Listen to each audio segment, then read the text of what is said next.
don't need no man. Stay far from timid, only make moves when your heart's in it, and live the free sky's the limit.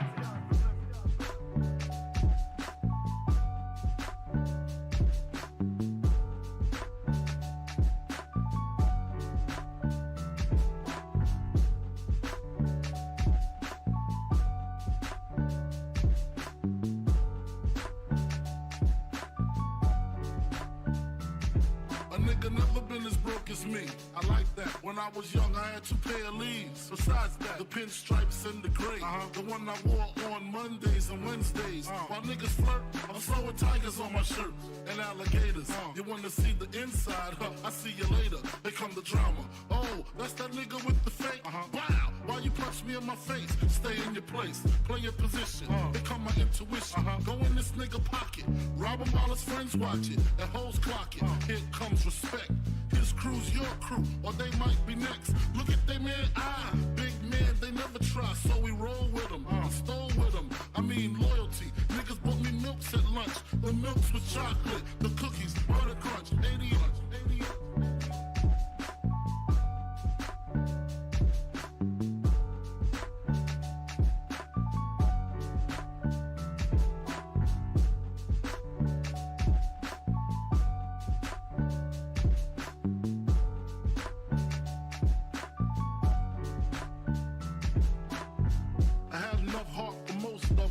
I got stuff from most of them soft.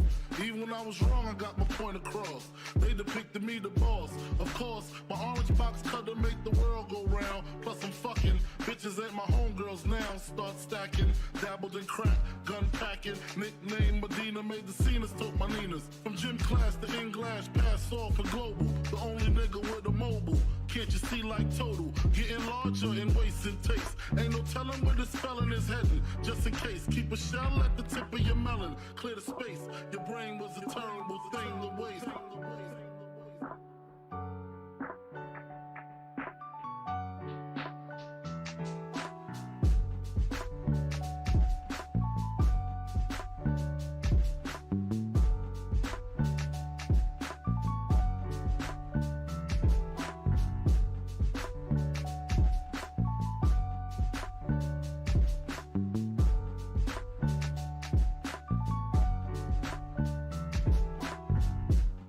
Realizing to master enterprise, and I ain't have to be in school by 10.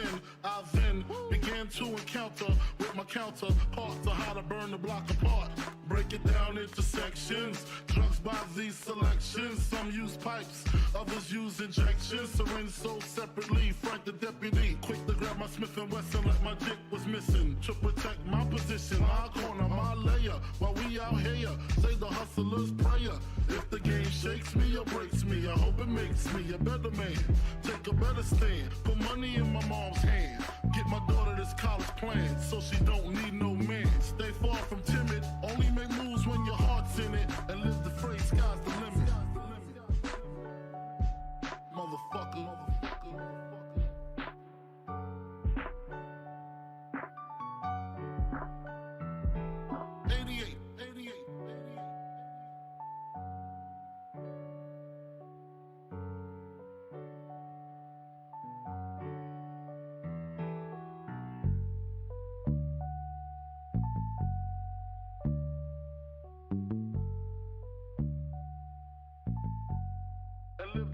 Sky's the limit.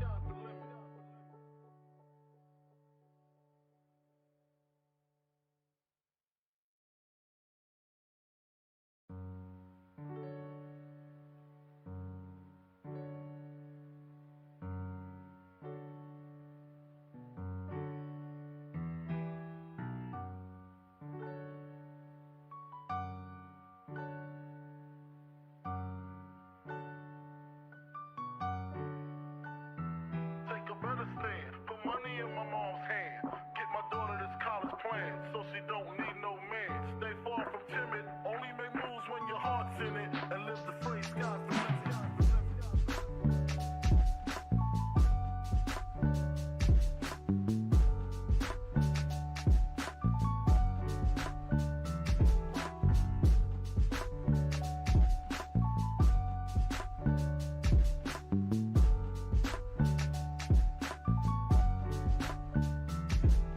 nigga never been as broke as me. I like that. When I was young, I had 2 pair of leaves. Besides that, the pinstripes and the gray.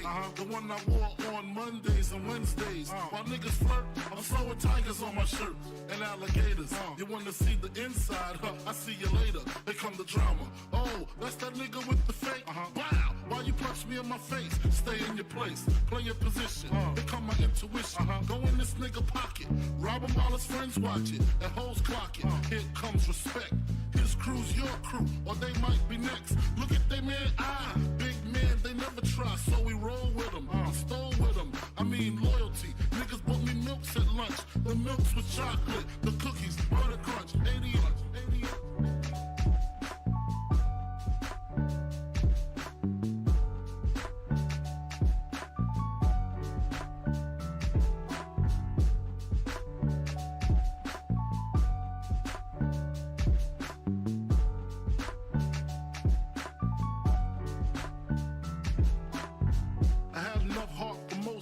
long as I got stuff for most of them soft.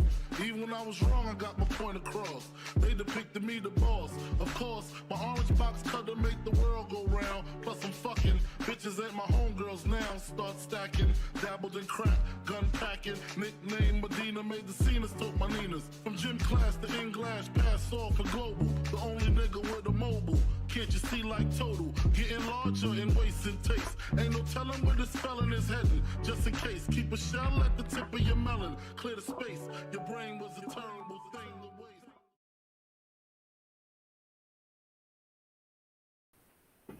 Boom. All right. There we go. Real quick, coming out of the right mic, just to be safe, before we get things started here.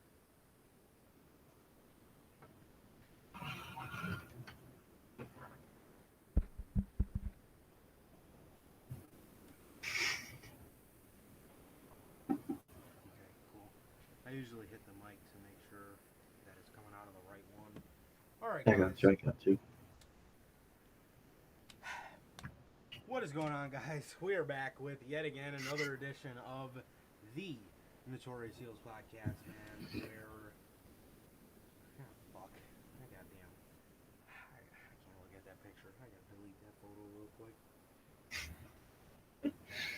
What is going on, guys? We're back with yet again another edition of the Notorious Heels podcast, man. This is episode 76, man. This is part 2 of episode 76. If you guys have not watched part 1, this Monday's Notorious Unscripted, I believe that is episode 58. This past week's 50, yeah, it was 58.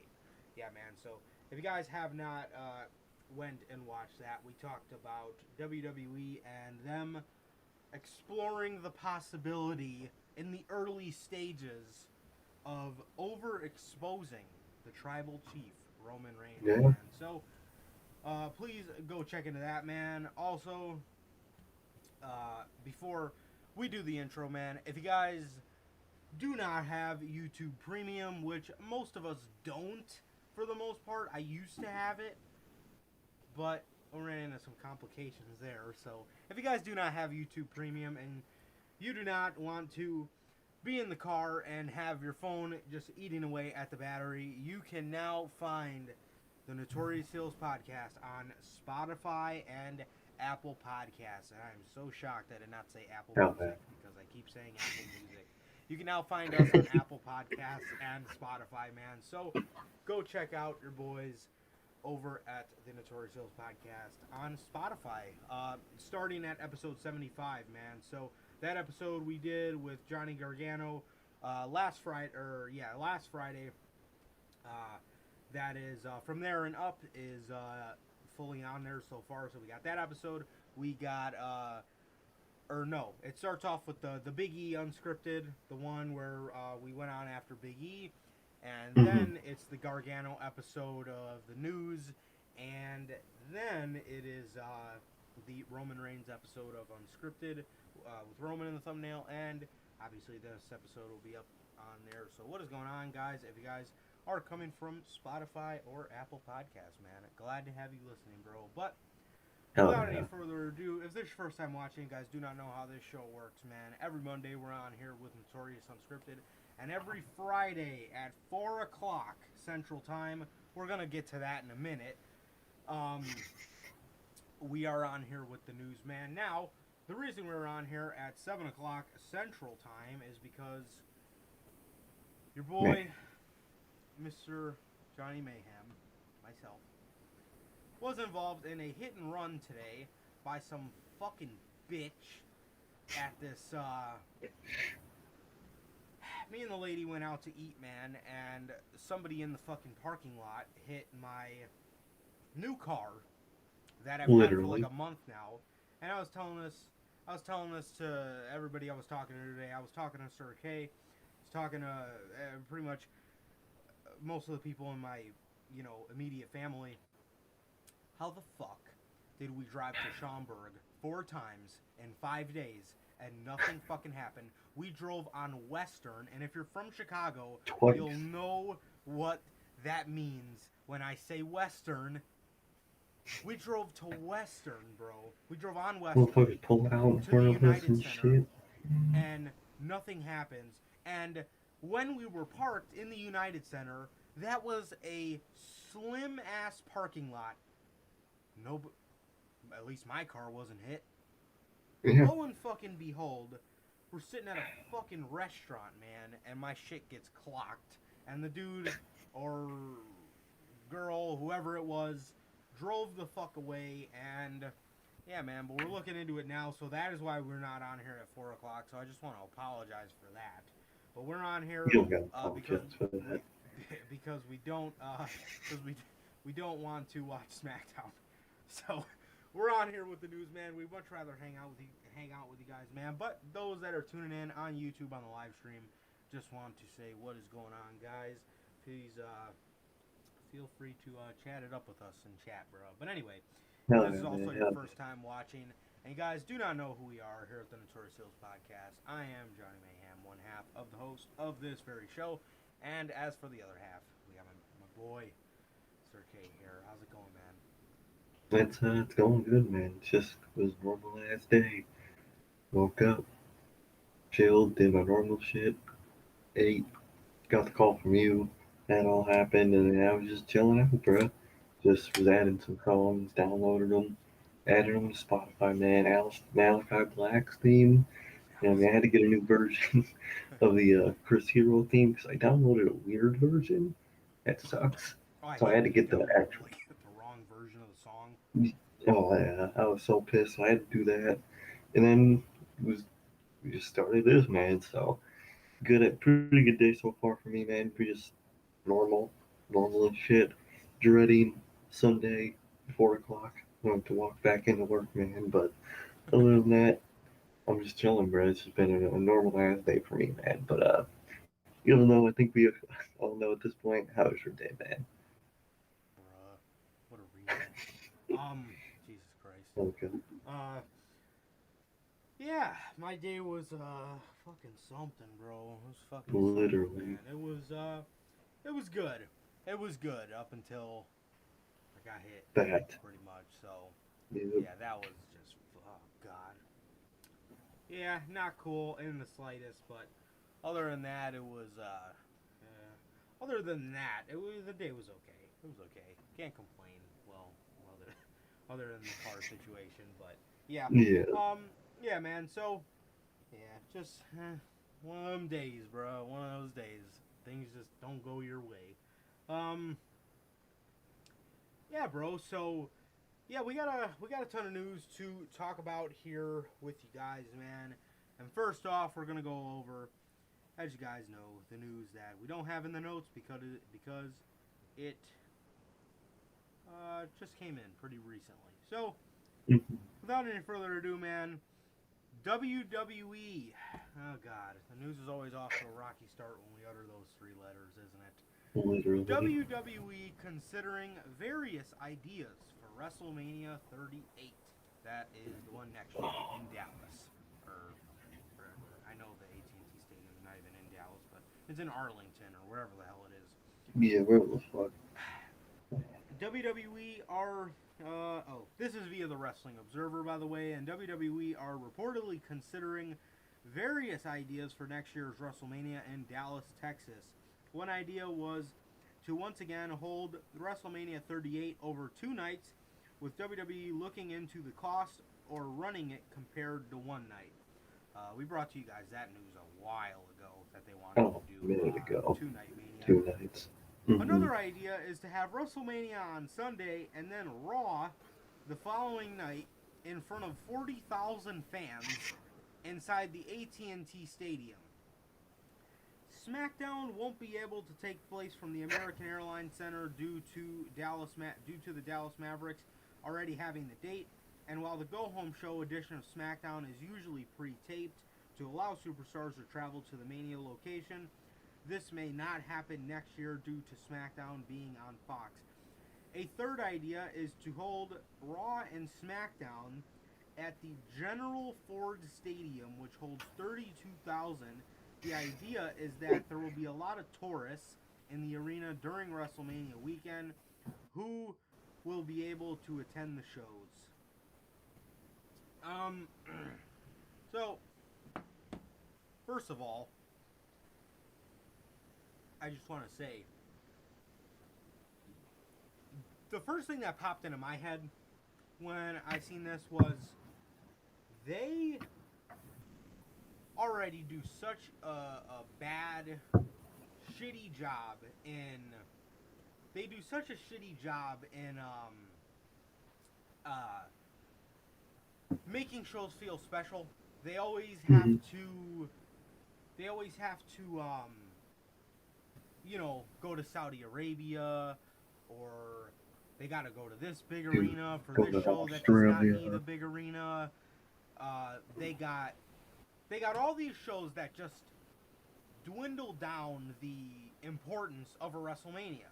You know what I mean? That's the point of it being the biggest show. Like the second highest thing you can do compared to that is the baseball stadium. You know what I mean? That's like the step below, where it's like, okay, this is acceptable. Okay, like this doesn't feel as big as the Mania, and it's not supposed to. You know what I mean? But exactly, you want to hold Raw in front of 40,000 people. Okay, well, first things first, I don't think that's a good idea for WWE, because you're going to have 40,000 people in the fucking arena that come from all over the place. These are the most passionate of wrestling fans. And you are going to let 40,000 people let you have it on Raw. And same thing with SmackDown. It's only 8,000 people less. So if they wanted to do that idea in the General Ford Stadium, I don't know if that's going to work in their favor, man. I don't know if they're going to want all those fans absolutely letting them have it. But, yeah, man, I mean, that's...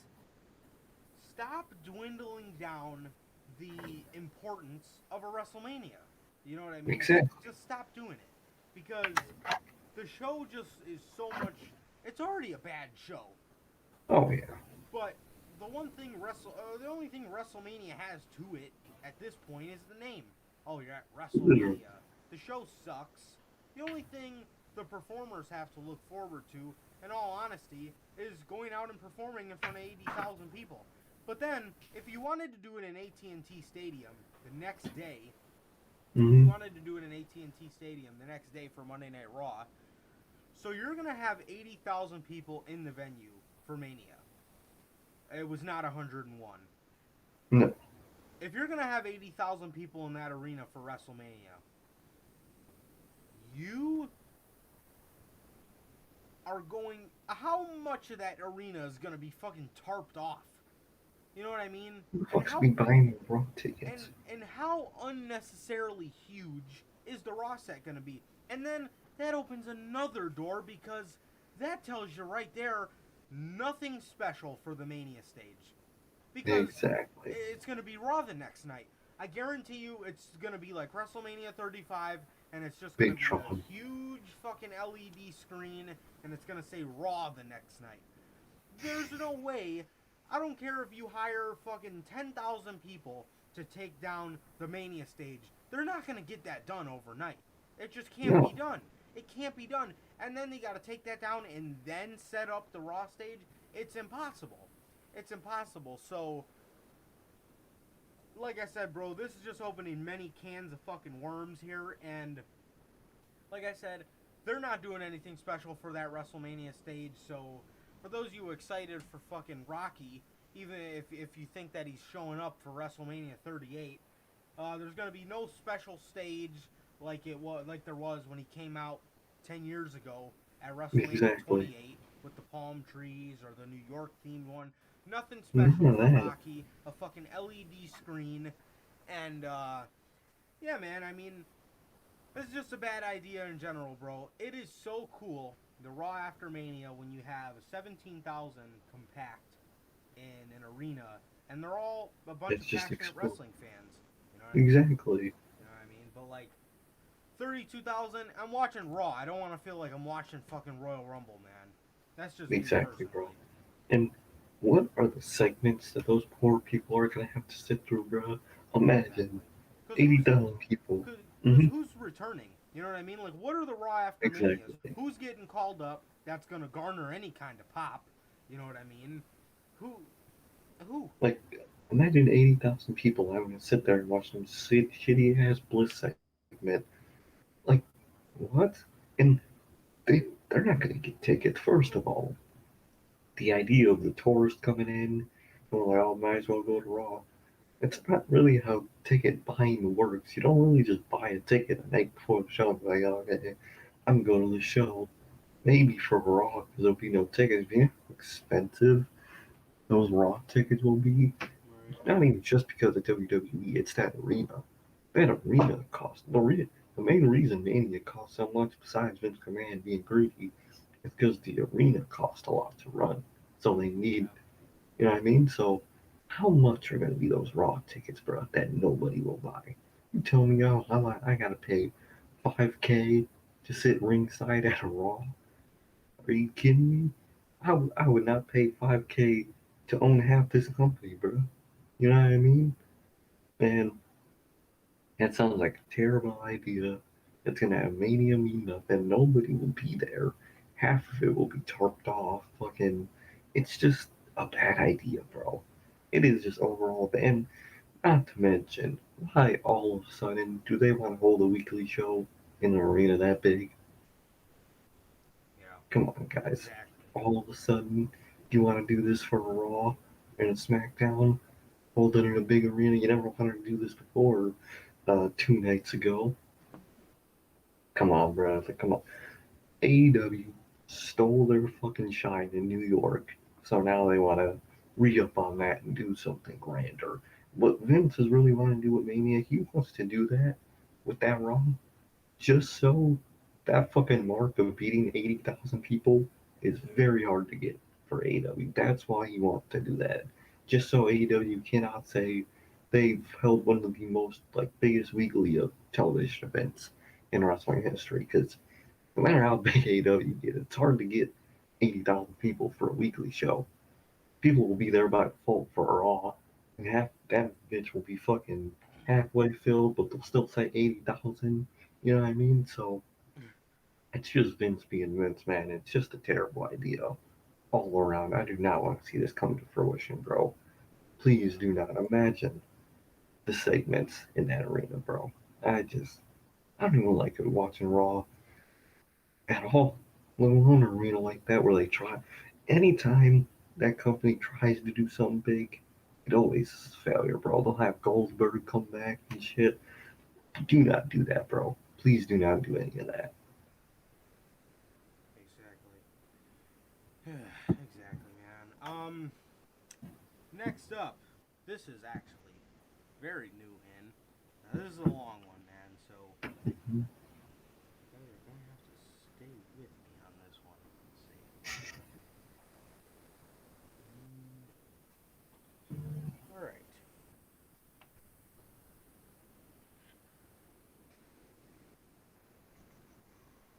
Okay. According to Fightful Select, the relationship between WWE and Fox has been a bit strained. Fightful reached out to several close to WWE and Fox's relationship after being told in July that the relationship between the both sides were strained. A source from Fox reportedly admitted that WWE viewership was disappointing in comparison to expectations. It was also stated that the nature of the pandemic makes things harder to gauge without the viewership and ratings leveling out. Fox is not also over the moon about WWE promoting Peacock on their network. Peacock is not owned by NBCU, with a competitor of Peacock is owned by NBCU, a competitor of Fox. It should be noted that Fox and WWE sources noted that it hasn't been an issue. One source indicated that if there were names at Fox that wanted pay-per-view content, they could have paid the premium that Peacock did for it. It was also noted that the upcoming Vince McMahon biographical series will likely not paint Rupert Murdoch in the bet light. It was called a childish move by a source at Fox, and it won't help the relationship at all. Murdoch told Stephanie McMahon and Triple H and other executives in 2018 that if USA Network is embarrassed and ashamed of their programming, that Fox would welcome them as they were. That being said, it was reported that at least one direct conversation that Vince McMahon had with Rupert Murdoch in the recent months occurred where that the subject was set to be broached. It was reported that those in WWE said that concern has not been brought up with the two networks, with great respect between WWE and Fox. It was also noted that WWE and Fox have several high-level meetings in recent months. Vince McMahon and Nick Khan met with Fox Sports CEO Eric Shanks and Brad Zager on the night before SummerSlam. We're told that the dinner between the two sides at the Wynn in Las Vegas lasted about 4 hours, and it was said to be productive from WWE's end. Vince McMahon and Nick Khan devised the other way to appease Fox. The first LA show back will be a Smackdown event rather than a Raw show because Fox headquarters is in Los Angeles. WWE and Fox are in the middle of a 5-year deal, and it sounds like quite a give and take situation. Man. Wow. Okay. Holy shit. So, well, first things first, I want to bring this up. If Fox, of all fucking people, is mad at WWE, what in the world is USA Network feeling? Oh, they're probably done with them, bro. They are probably fucking done with them. Because they give everything to Fox. Yes, they give everything to Fox, bro. And I mean everything, man. Literally everything, bro. They have spat in the face of USA, quite frankly. And Oh, yeah. if Fox is upset, like I said, bro, can you only imagine what USA Network is feeling, bro? That's insane, man. So, yeah, man, the network is strained. They are upset that they're promoting Peacock on Fox. And they had a dinner, and it seemed to be productive from WWE's end. Those are kind of the main points of this. And can somebody explain to me what from WWE's end has been productive? What? Oh, they're probably promising them so much shit, like that LA example. First time they're gonna come back to LA, it's gonna be a SmackDown event. Like, bro, they're just gonna be doing, bro. We thought it's bad now. We USA's kidding. It's about to get a whole lot worse. Oh yeah, absolutely, bro. Also, it seemed that in 2018, USA Network was embarrassed and ashamed of WWE's programming. Same, Me too. man. That's Yeah, exactly for how real. I feel. Me fucking too. Yeah, bro. I always hear that WWE makes more money, but listen. In 2018, when they signed that deal with Fox, they were the only game in town, and there was no such thing as AEW yet. And I'm sure Fox would, not saying that Fox is gonna, pick up AEW, and I'm not even No, saying that TK would even want to go to Fox, being that his relationship with Turner is great. exactly. But with no AEW announced yet at all, don't you think Fox would have wanted?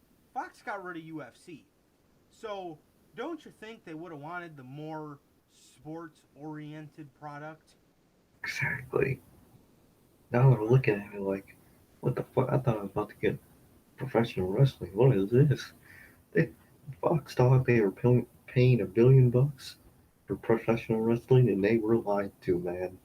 They, Yeah, man, yeah, absolutely. They absolutely were. exactly. Like, this is why, look at that's why you can't work with two separate networks, bro. Because USA doesn't like this.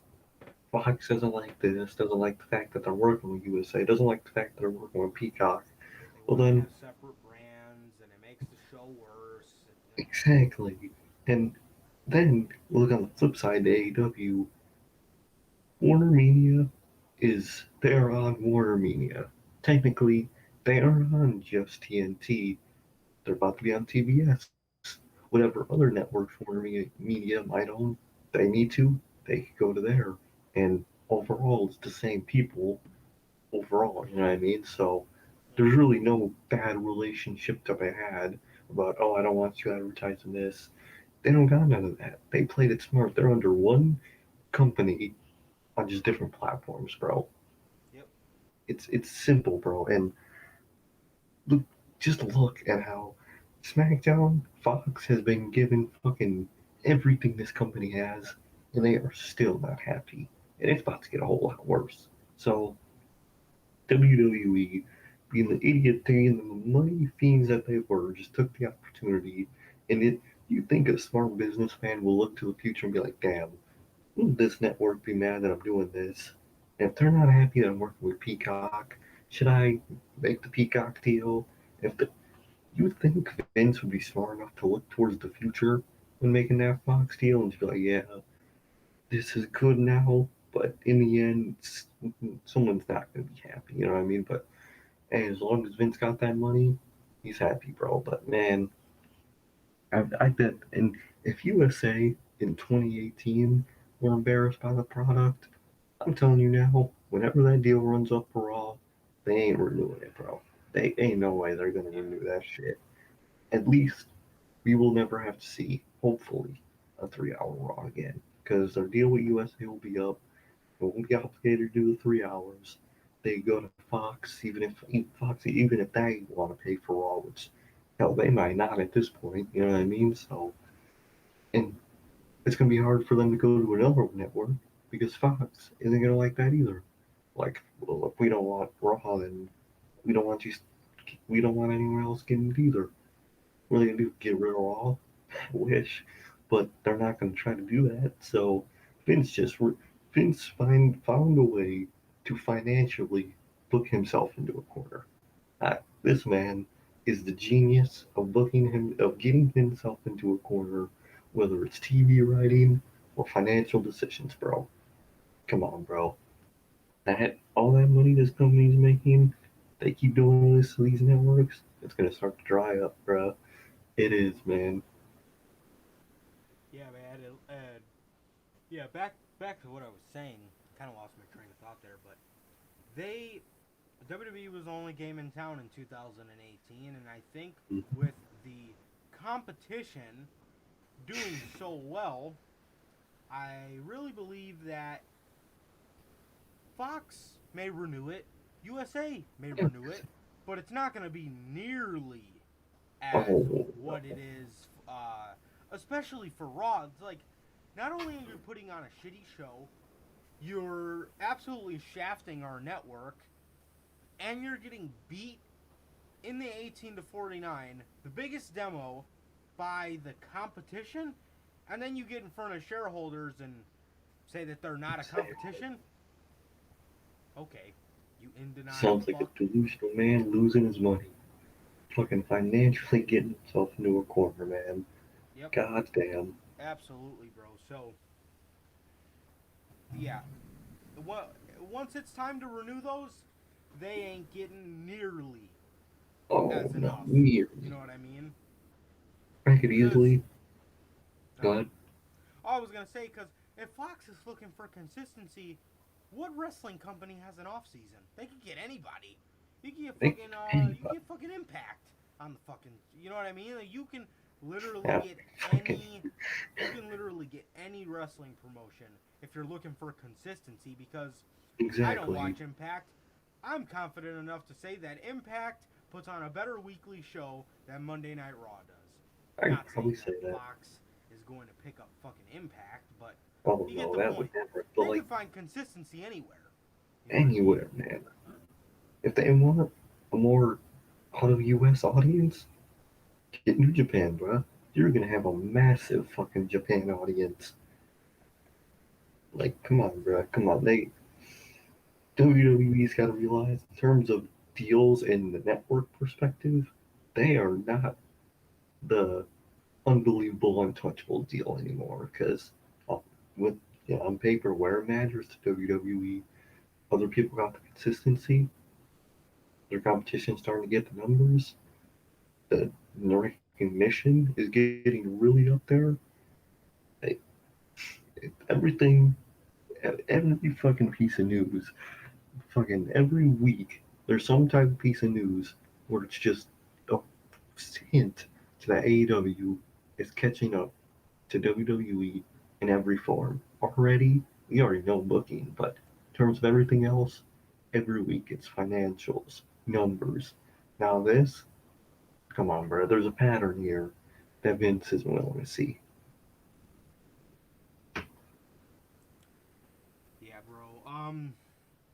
God, this fucking episode of Smackdown sucks. You're like, well, this shit, I got chatting Killian back. Dane. Killian Dane, man. He is set to be a free agent as of today. So, Mr. Damo, congratulations, man. You are Hell yeah, free. bro. You got You two options. are free. Hell Um, yeah.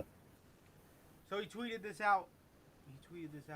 I see we got a couple people in the live stream here, guys. I just want to inform you that if any point in the show I shut my camera off, if you missed the beginning, I got to hit and run, and I'm still waiting on the phone call from the officer. So just fair warning. So Sir K will entertain you guys while I take down my Exactly. order number. You're Killian shaking. Dane, man, Big Damo is now. I guess that's gonna be weird to get used to again. Oh, But swear. he tweeted out yesterday, as of tomorrow, today, I am a free agent. Thanks to everyone. Thanks to everyone for all the support. I cannot wait to get back in the ring and prove myself night after night. I have a few final legal hurdles before I can compete, but it will not be long. It will not be long from now. And then he left his email information. Yeah, bro. This is exciting. Obviously, we can't see him, as of, whenever, wherever he goes. Yeah. But obviously, whenever he does get his final legal hurdle thing, which is a blessing in disguise because now you have the recipe for a great surprise return. Nobody's gonna He know does. when his legal hurdle is up. You know what I mean? So Exactly. whenever it's up, just don't let people know, and then you got a great Just shock return right there, bro. So that is exactly. very cool. I have suggested him many times if AEW decides to bring in Mr. Wyndham with a faction, I have suggested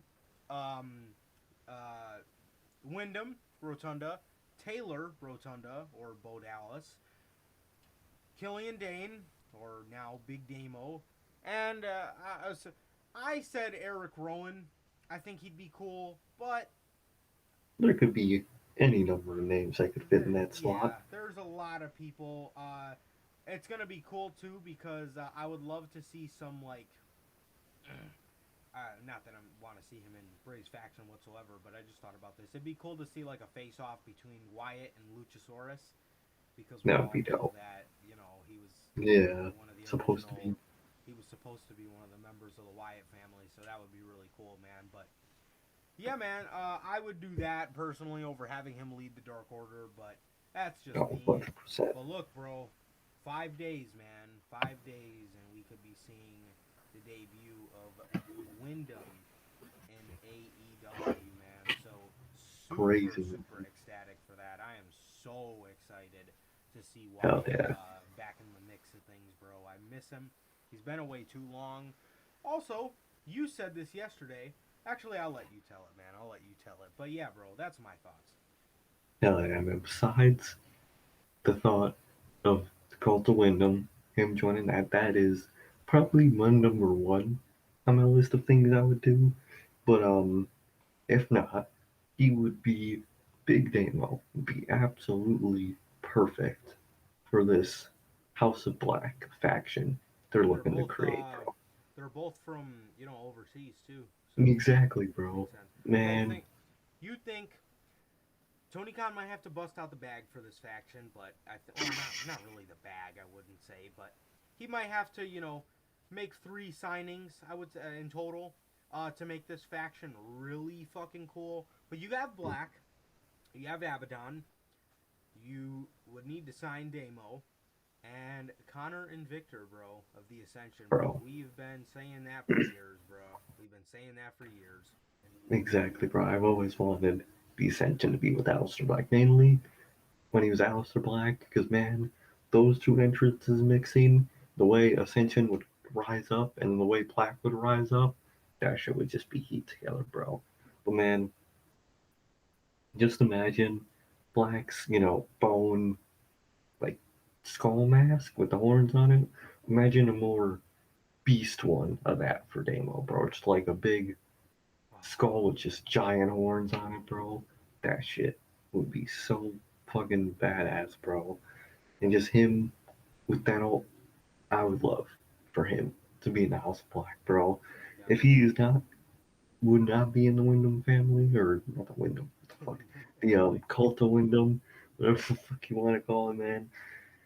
I'll put him in the House of Black, man, because that shit can be heat, bro. Especially if you need a tag team in that bitch, Ascension, bro. They're great in the ring. They have one of the coolest finishers, tag team finishers I can remember, and they just fit that group, man. They just fit with fucking Malachi Black, man. So you wanna put Big Damo on anything if he is going to AEW, those are I think the 2 best options for him. Definitely, man. Also, I can most likely see him going to Impact. I can see him joining that Violent by Design, whatever the fuck that group is called. If he isn't going to AEW, he's definitely doing that. Hey, real quick, Mm-hmm. we literally just did an episode of WWE overexposing Roman Reigns. It seems like they're putting him in a match on SmackDown. When have they Wow. ever done that without it being a big deal? Who is he They're facing, you really, may ask? Montez Ford. Did that need to they're, happen? they're starting to do it, bro. The downfall begins sadly, the downfall begins for this Roman Reigns character. Seems like Yeah. it, man. I mean, I don't want to say anything yet, but I really think we're in the early stages of it. I really think so. I really do, man. I really fucking do. And that is sad to see, because that's our only hope. So they lose that, I ain't watching. It's gonna, or at least I'm gonna fucking bitch every time to this company that I have to watch them. Next up, man. Speaking about AEW and people we think they should sign, it looks like they have went out and signed Satnam Singh. Oh, that, AEW have announced the signing of Satnam Singh, who is best known as the first Indian-born player to be drafted by the NBA.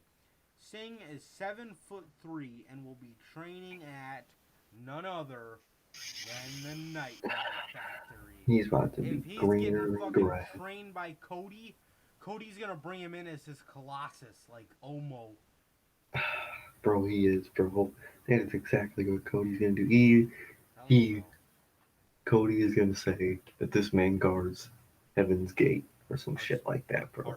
our savior, Cody Or- Rhodes. My hero. Bro, I training a nightmare pack, bro. That is the one-way ticket to fucking Greenville, bro. Yeah, I was gonna say we're about to have fucking tall Anthony Ogogo here. We're about to have Exactly. fucking 7'3" Nick Camarado in this fucking group. What the fuck? God. Yeah, Oh. I don't know why this was.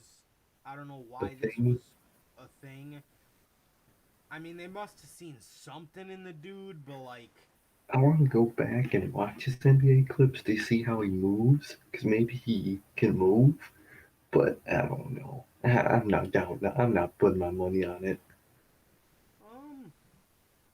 I actually just saved videos of him that Oh, the NBA shit. like posted. I don't know why. When they post. He could move. Oh wait, no, sorry, it's not the NBA. Somebody just posted this. Yeah, you're good. I mean, he can move. Let's see. Go to the third slide. That's where it's Okay. playing. Alright. I mean, yeah. He's not. He's definitely not almost. So that's at least something.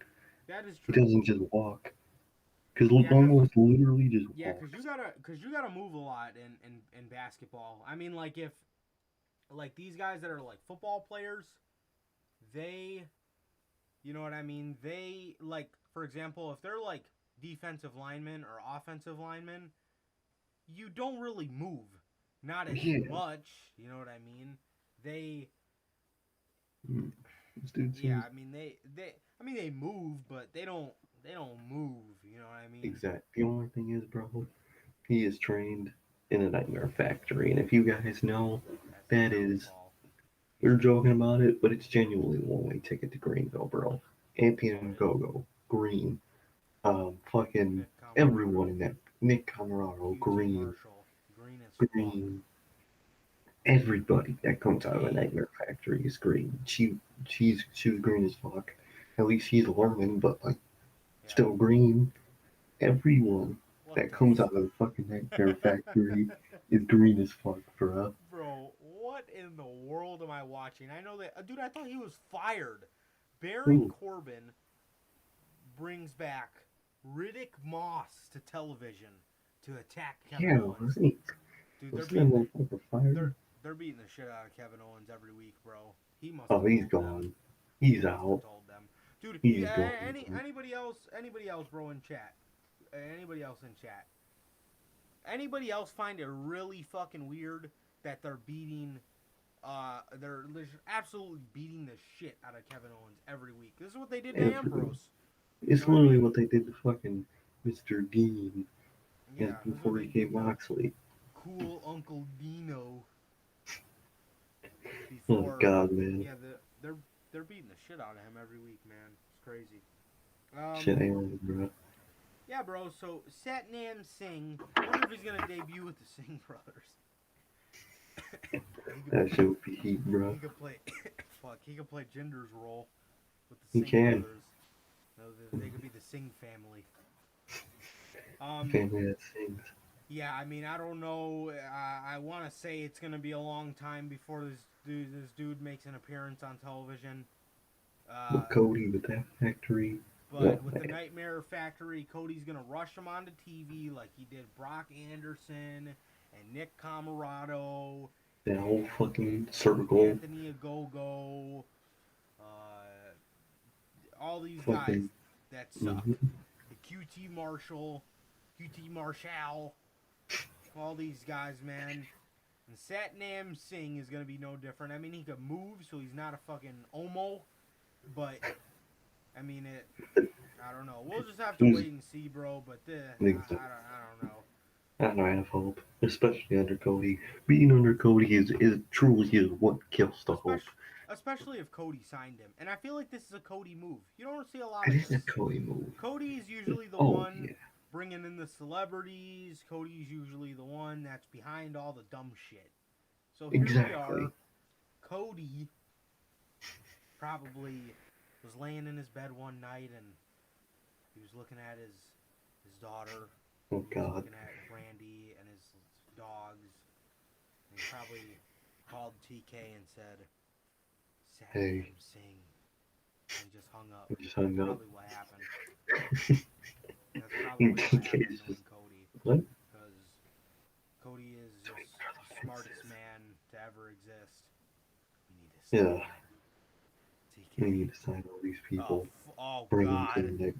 No, I forgot they could be on SmackDown now. Nikki Oh. HS.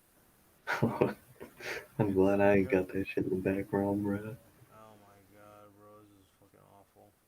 Anyway, yeah, bro. So, look, man, I don't know why Cody made this decision. I'm gonna go ahead and blame Cody for this because I like blaming Cody anytime something goes wrong in AEW.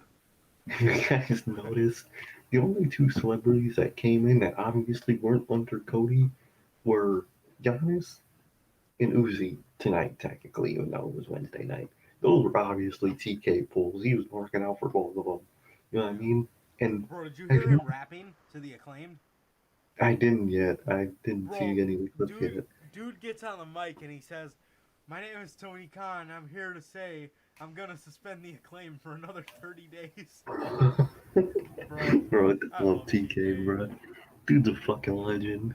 Dude, He knows what he's and then doing, bro. he said something that ended with, "You're gonna get beat up by the Varsity Blondes," and then the Varsity Blondes came out and they beat up the Acclaimed. But bro, Dude, I love TK is, TK. when I heard that, I just laughed. I was like, dude, they're loving this shit. Oh, they love it. You could tell they did not miss a beat in terms of Exactly. TK trusting Max, you know, and I think it's They're great not gonna. because Exactly, Max, because that's just bullshit. it was people on fucking Twitter, they get mad for about a half a minute, and they want to get upset and they want to outrage and they want to damn near ruin somebody's fucking life over something that Max Caster himself, you know, he didn't fucking mean that. You know what I mean? No, You know, it's it's just shit to wordplay. say. It's fucking Literally. wordplay, bro. I mean, come on, man.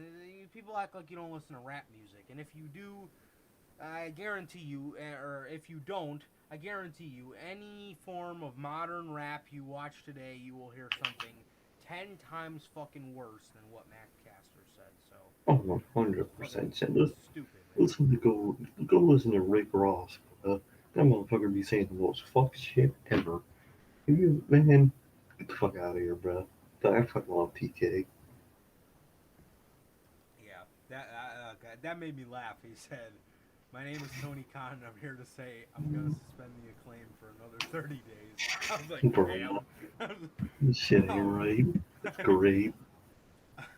So,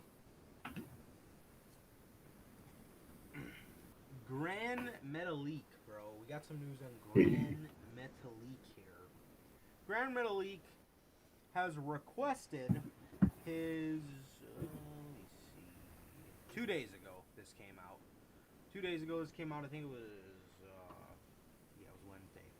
Wednesday it came out. Gran Metalik has requested his WWE release, according to Mas Lucha. It was noted that his current deal runs through 2023. However, due to frustrations with his direction in WWE, he wants to leave. If his release is granted, Metalik wants to continue wrestling in the United States, as well as Mexico and Japan. Let me go ahead and remind everybody listening to this that Gran Metalik was in the inaugural Cruiserweight Classic Finals, bro. And he was one of the best in ring in that bitch. Bro, if you watch Gran Metalik do his thing, I don't know how they have not used this man. Now, Lince Dorado's okay. He's okay. Decent. You know what I mean? The group itself, I heard is frustrated. Gran Metalik and Lince. I heard Lince Dorado is very frustrated in WWE too. And how can you not be? I mean, exactly. Some of these fucking people, you know, that are foreign, they grow up and they see WWF at the time on their TV, and this is his, I guarantee you this is his fucking dream job. He probably grew up watching the likes of Eddie Guerrero, and probably not. Exactly. Well, I'm sure when he was a teenager, like Rey Mysterio. I don't know how old the guy is, but tons of fucking legends across Mexico. Jushin Thunder Liger. I'm sure he grew up watching people like that, man, and you know, more so people like Eddie, and of course, no fucking luchadors come to my mind that were No, I swear. in the 90s at the moment, but this dude probably fucking. I mean, Yeah, he went to Japan, and I'm sure all he thought he had left to do was make a living for himself in WWE, and he's one of the best, bro. If you dude, watch he's this good. dude fucking damn near moonwalk on the ropes, it's so impressive, and he's one of the best, bro. He's one of the best, and you would not know it in WWE. You really You would would not. not know it. He is mega talented, bro. There's a reason Triple H chose a guy like him, and to be in the Cruiserweight Classic of all things. You know what I mean? So I don't get it here, man. I don't get it. I don't know what they've been doing with him, but hey, he's unhappy. How could you blame him? I would Exactly. be unhappy too.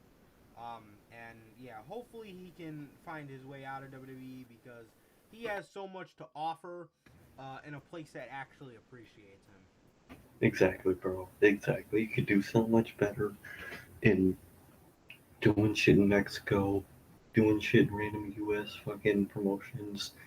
TNA will fucking take him. Dude, don't they take? Dude's talented, bro. He's one of the best from the Cruiserweight Classic, and there was some great names in the Cruiserweight Classic, bro. So that's how you know the guy's good, man. And they look at the way they treat him on TV. They put him in a group called the Lucha House Party, where they're busting open fucking pinatas and shit.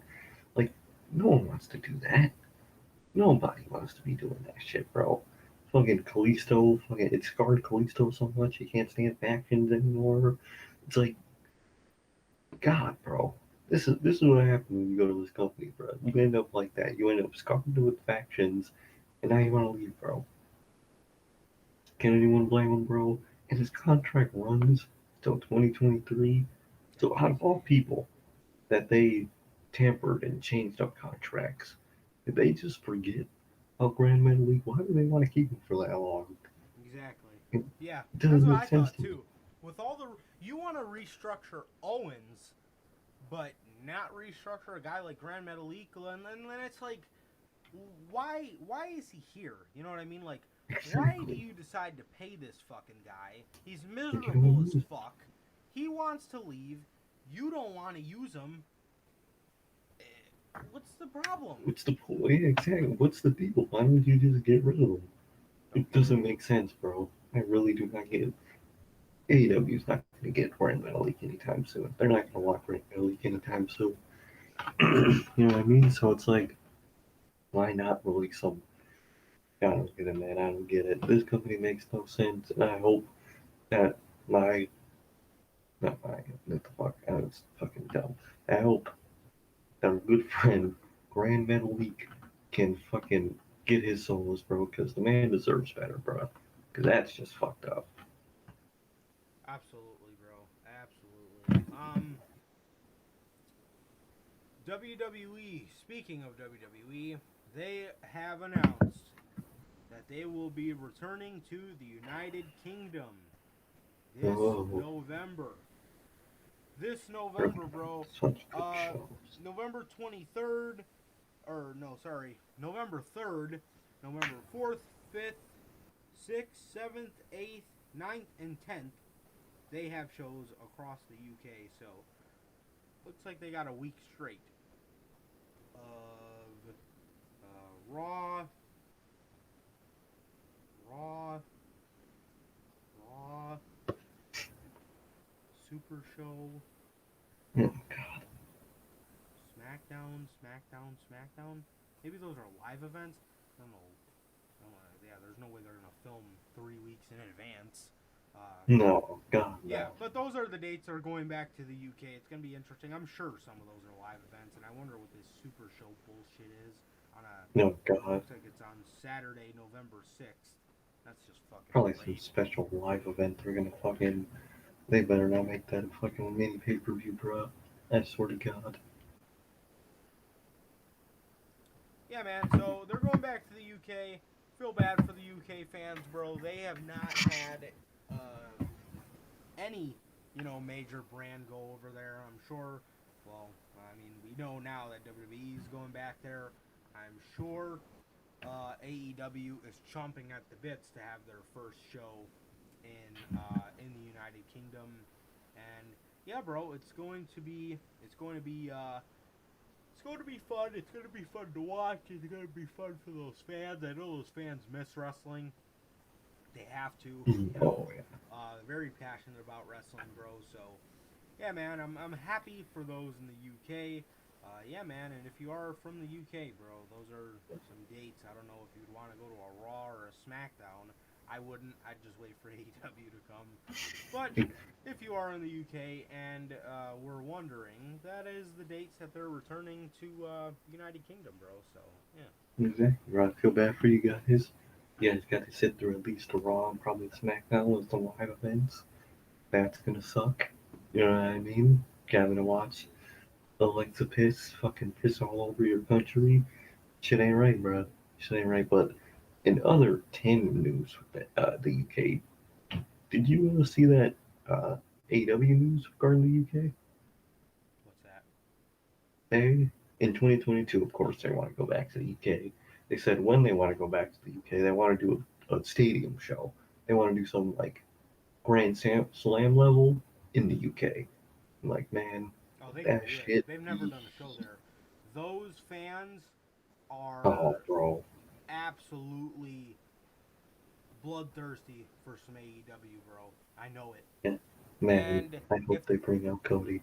and if they and if they go to a stadium, if they go to a stadium, I don't know how much the football or soccer stadiums hold, but oh god, I can't remember the name Tony Khan used, the name of the stadium, but yeah, I could see it. I could see it for Yeah, sure. Tony Khan does own a soccer team in the Yeah, UK, so they probably own a that's stadium. that's the arena he was Oh, talking about. okay. Got you. I got you. Yeah, Yeah, bro, that would be so dope, bro. That shit would go crazy. The crowd would be unbelievable. Punk, they would get to see Punk. They're gonna erupt for Punk. oh yeah. Fucking, they're gonna. Oh, I would love to just see them boo the fuck out of Cody, bro. I loved it when New York did it 2 nights ago, and I would just Yeah. love to Uh, see the UK murder his ass. Craven Cottage. That's the name of Oh, okay. the arena. I got you. Let I me see the got you. capacity on that. Craven Cottage.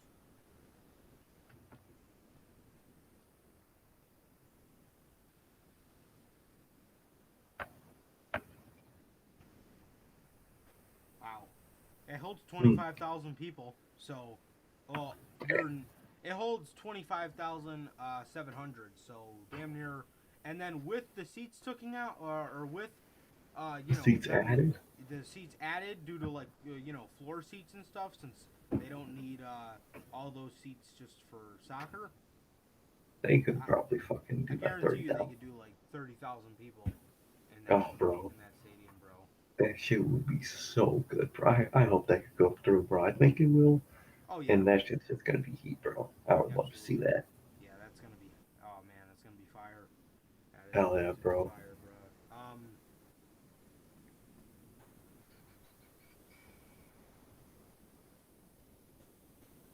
AEW. Speaking of AEW, it was breaking news 2 days ago, I believe. They posted on their social media accounts that AEW Dynamite is moving to TBS. We all knew that, but they Hmm. released the date. January 5th, 2022, bro. So the first episode of the new year is going to be on TBS, man. It's going to be on TBS. Shit. And they state here AEW Rampage remains on TNT. That is Nice, man. interesting to know. So, if they keep Rampage in that slot, I don't know how they're gonna feel about making that a 2-hour show. But man, I feel like the more it goes on, the more people they sign, I feel like it's inevitable. I think it's But inevitable. I don't want them to keep it in that time slot. No, You know, please that's just way put it too on during late. SmackDown. I would gladly fucking. I, we do not want to watch SmackDown so much. We decided to go live now. This, imagine if joint AEW. Come on, bro. What am I gonna pick? Exactly. Not a hard choice at all. Um.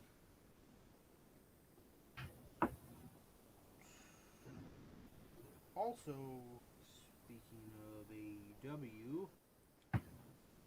AEW could be introducing a new women's championship soon, according to Andrew Zarian on Twitter. While details of the belt were not noted, Zarian seemingly hinted that the belt will be linked to TBS, which is the host of Dynamite, starting in 2022. They, I'm shocked that they're I am coming up with a secondary women's title before titles like true. trios and stuff like that. I really Exactly. thought, or maybe another. I could see them doing another mid card title, maybe. Uh, I could have. Well, I could have seen them doing that before I could have seen them making another women's title, another singles women's Exactly. title. I'm glad they did not do women's tag titles. Oh, Um, thank fuck. I think they know. Nobody wants to see that shit. yeah, exactly. But yeah, bro, this is interesting. I'm very interested to see kind of what they come up with.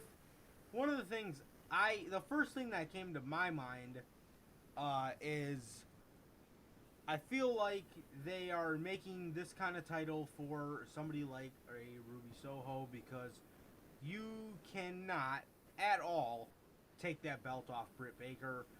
I know your initial thought is a very good one as well as to kind of why they're introducing that title and who it could be for. But that's Hmm. the first thing that came to my mind, man. But yeah, it's Exactly. going to be interesting.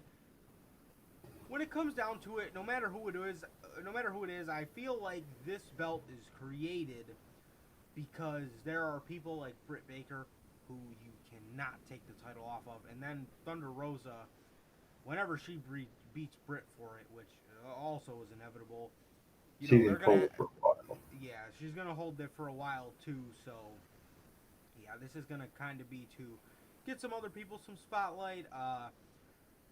Ruby is one. I know you thought about Jade. She's another one.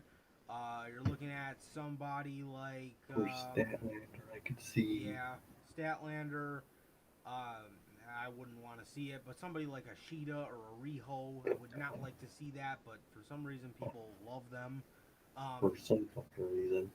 I wouldn't do that, but for people like that, you get the gist. Exactly. People at that level. Yeah. So yeah, man. I mean, it's going to be interesting to see what they do with this. And no,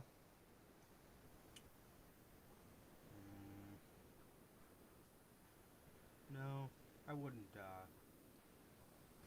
No, I wouldn't say that. I was gonna say maybe they could do like a Brody Lee Memorial Cup, and then like have the winner be the TBS champion. But I think Tim from Pro Wrestling Unlimited said this a year ago. I think it was him. He said every year in December they should do a TNT championship tournament, a Brody Lee Memorial tournament, and the winner on the last episode of Dynamite for that year gets a shot at the TNT title. But yeah, I mean, it doesn't. Either way, I wonder if they're gonna do it by a tournament. I know they like tournaments, and I know they Mhm. like tournaments in AEW. It just, I mean, it's up to them what they want to call it. Maybe not a Brody Lee. I don't know if that would work for the women's title, but hey, you never know. It's the thought that counts, I guess. So, yeah, bro. But Exactly. it's gonna be interesting to see how they bring this into fruition and who is gonna be the inaugural holder of it. Exactly, bro. Exactly. It's very interesting, bro. I mean, I think with their growing women's roster, it could work because there are a lot of people that could win it. Like we said, all the names and how many more, you know what I mean? So I think they can. I think they can pull it off, but I'm just shocked that we are getting trios before we get another women's. It's just shocking to me because trios are just like a no doubt about it. This company's gonna get them eventually. Type of title for AEW. Man, I mean, I'm down, bro. And I was thinking about this earlier when we were talking about all that network shit. Them naming titles off a network is probably so happy on Warner's part. That probably just strengthens the relationship even more. A TNT title and a TBS title. Yeah. Let's say TBS title appears on Rampage. It's advertising TNT and the other way around. So you know Warner is about to be happy with this. And for AEW, it's all good shit around, man, because although it might be rocky at some points, I think they could pull off a secondary women's title, man. So, I'm down, man. I'm down. They're definitely not fucking Vince, where they're gonna have fucking do weird shit with it. They're not gonna have fucking Bliss get it, or someone like Bliss, you know what I mean? So, I think they could pull it off, bro. And I'm down, even though I'm waiting for them trios, man. But I think I could wait a little longer, knowing that it's not women's tag titles, it's just secondary women's titles, which I am down for. Yeah, man. And you gotta wait a little bit on the trios titles because we need to wait for Andrade to be together with the Lucha Bros. Because they're the perfect first fuck, winners, I don't know. in my Now eye. that they're the tag team champions, that might be. Oh, yeah. Damn. Yeah, I was gonna say they would be perfect inaugural holders, but now you have like the Super Click, Adam Super Cole and the Click would be Bucks. dope. That You should be dope. have fucking A lot of potential, man. every faction, which there's like 20 of them in AEW. Big I'm sure you example. could fucking pluck 3 guys out of, Uno, Stu, and fucking Silver. And, Exactly, something like I mean, you that. gotta look at the possibilities of these new factions too that might be coming in. We might be getting a Like Cult of Kingdom, Braves. might be getting the Mhm. House of Black. Obviously, the Factory is another one. I would never put the title on them, but I mean, hey, they are a There's trio. people in that. AEW. Exactly. Another trio that another one I would not like to see is the Nightmare Family. We'll probably see Cody, Dustin, and Santam Singh, or whatever his name Oh, was. God. Oh, that shit's gonna suck, bro. Or But yeah, man. or Big Shotty Oh, with no. Cody, with his hero Cody, everyone's hero. God himself, Cody Rhodes. All right. You know, we were just talking about a Brody Lee Memorial Cup. And speaking of cup tournaments, AEW have announced that they will be honoring Owen Hart's legacy in a partnership with the Owen Hart Foundation, which will include an annual Owen Hart Cup, merchandise, involvement in the upcoming AEW console game, and action figures, and more. Shit. This is amazing from AEW. Exactly. WWE is the kind of company who wanted to make right with Owen Hart's family just to use his likeness. And you gotta appreciate Owen Hart's family for being sniffing that out and kind of realizing what WWE really wants to do with Owen Hart's likeness. They want to do anything but memorialize him. Exactly. Vince McMahon fucked up. His production team fucked up. And they went with the stupid decision of putting a harness that was not safe on the poor man instead of playing it safe like they did for Sting for so many years. Well, that WCW did for Sting for so many years. It's not fucking hard. It's not hard. It's really not. If they kept Sting safe all those years, what the fuck happened here? What the fuck happened here? It's ridiculous. It should have never happened. Owen Hart should fucking still be live in the flesh here with us today, bro. And it's a damn shame he hasn't. And WWE just wants Owen Hart's likeness to make money off it. They completely blacklisted damn near Owen Hart from the fucking company. Literally. And what did he do? What the fuck did Owen Hart do? What did he do? They don't mention him. It's absolutely fucking criminal that his name's in the same category, but they Chris Benoit the motherfucker. You know They really did. Why? What did Owen Hart do? What did he do? That it doesn't make any sense to me. But AEW here is going to be holding this tournament, and they are working with the Owen Hart Foundation, and this is a beautiful thing, bro. Owen Hart needs to be honored in the wrestling realm, and he's not. Oh, yeah. And it's ridiculous. And yeah, I mean, this makes WWE look like shit even more, because they should have been doing a fucking Owen Hart Cup fucking decades ago. 15 years ago. You know what I mean? But yeah, this is an awesome thing for AEW, and it just kind of goes to show the kind of people that are running that company and making decisions, bro. Great people. Exactly. Great people, bro. Great to see. Doing tournaments annually, like I said. It's going to be really good, bro. And you were just saying that Chris Benoit, Owen Hart, and the real reason they did that is not because of Owen Hart. It's not what he did. It is what Vince did and what he doesn't want people to talk about. Exactly. That's why they did that to Owen Hart, man. And it's good to see AEW trying to honor him. You know what I mean? Having tournaments, charity events, all the merchandise they're going to help make for Owen Hart is going to go to his family and the foundation and charity and whatnot. And it's just going to be awesome to see, bro. It's just always great shit from Tony Khan trying to be a really good person in this company, in this business. And he is doing it, man. He's doing it, bro. So you love to see it, bro. You love to see good shit like this, man, happen. It's just awesome. Yeah, man. Speaking of things that could have been awesome, but they weren't.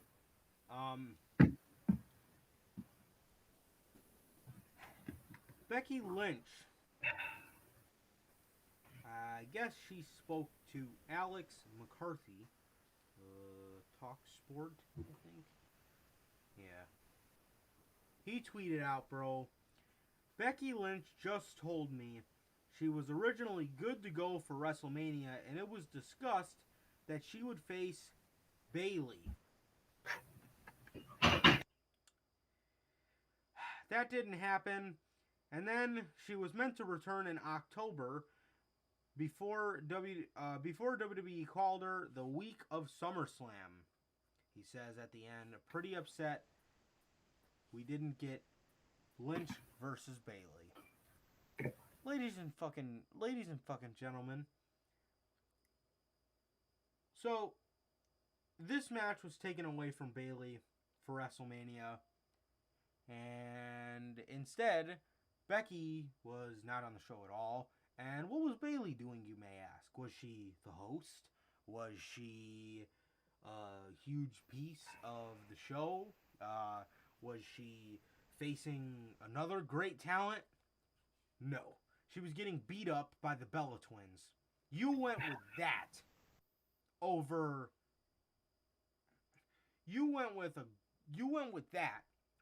what could have been generally a great WrestleMania moment. Exactly. You know what I mean? Instead, you did it at SummerSlam because you wanted to be ignorant towards the fact that CM Punk just came back, and you wanted to steal all the thunder from AEW, and it failed miserably. Yeah, I mean, this would have been a great WrestleMania moment for Becky, but not only that, this would have been a great WrestleMania moment for Bayley, because exactly. Following Mania 36, Bayley was the best part about SmackDown. Bayley damn near carried the company on her back Literally. through the pandemic.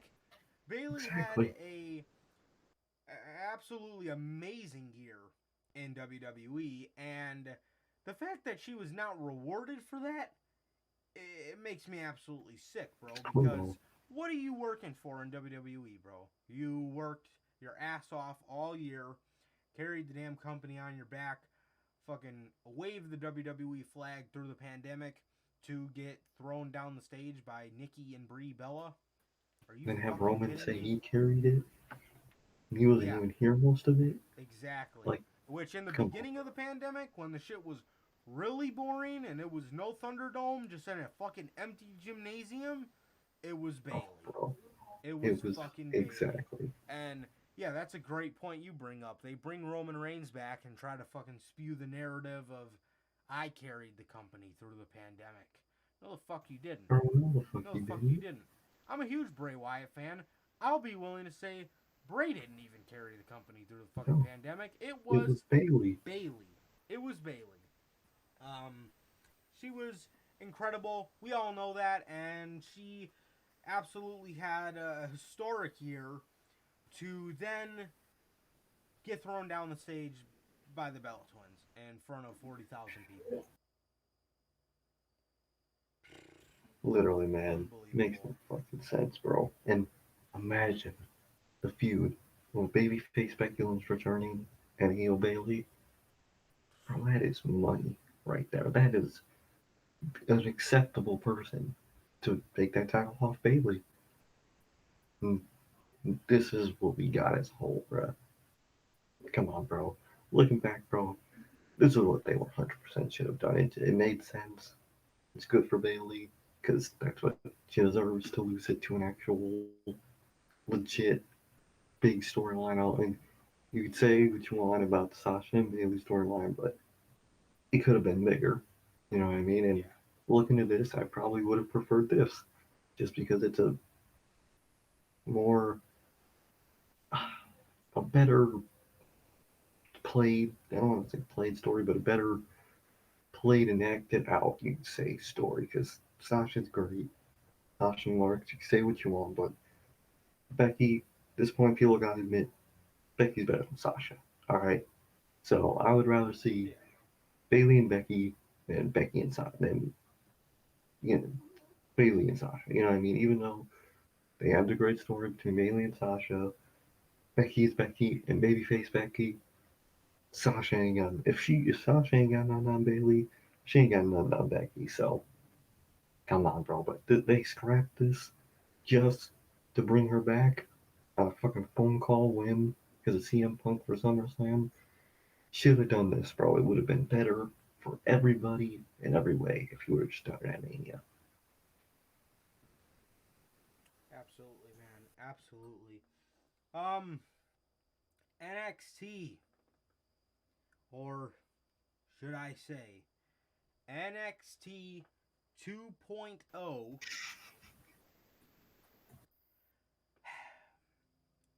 set to become a edgy product. Cap. Have you seen the logo? Have you seen the people, man? Vince McMahon is reportedly looking to make NXT 2.0 an edgier product, which would include more aggression and harsher language, alongside with promos and character verbiage, keeping up with current affairs. What pisses me off about that little fucking story is that, man. And the best part is, while there's no word on when this may happen, one talent noted that they haven't even been made aware of these changes. Of course they haven't. When do they ever? So Vince McMahon just wants this to be an edgier product without telling the talent to act more edgy. I mean, bro, how the fuck do you operate your business, bro? How in the world do you you operate your business. Is my mic quiet? Not for me. I turned my volume up. Yeah, I was just about to text you that. I thought it was just because my volume for my headphones is on 7, is on 14, and you're fine for me. Let me copy this real quick. Oh fuck. Is that going? Oh, shit. Wait, no, not for you. Oh, It's okay, just okay. My fucking AirPods won't connect. Oh, okay, I get you. That's what you meant. I thought you meant your mic was echoing the whole time. Of course, my fucking AirPods. What the fuck? They're charged.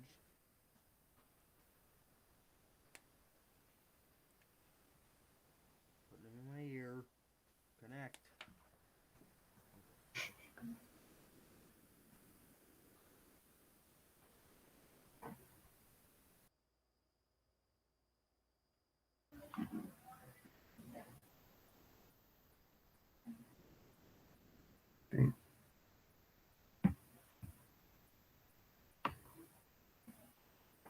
It's something.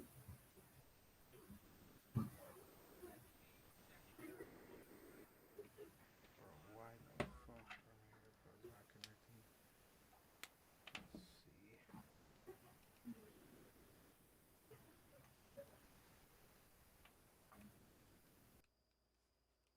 see. Okay. Okay. Do I sound better? Or is it? To me, it sounds the same, but I don't know if it's just. Could be an OBS thing. No one fucking OBS.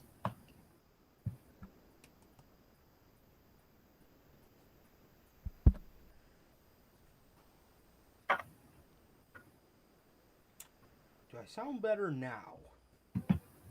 To me, you sound the same. Okay. Let me know, chat. I think it might be an OBS issue because it's so quiet. What the fuck? It's always OBS, bruh. Dude, always something with It's OBS, always bro. OBS. OBS is so bad. Oh, I see what you're saying. Okay. See. Okay. Alright. Guys, chat, let me know. Do I sound better now? When I put my voice in podcast mode, do I sound better now?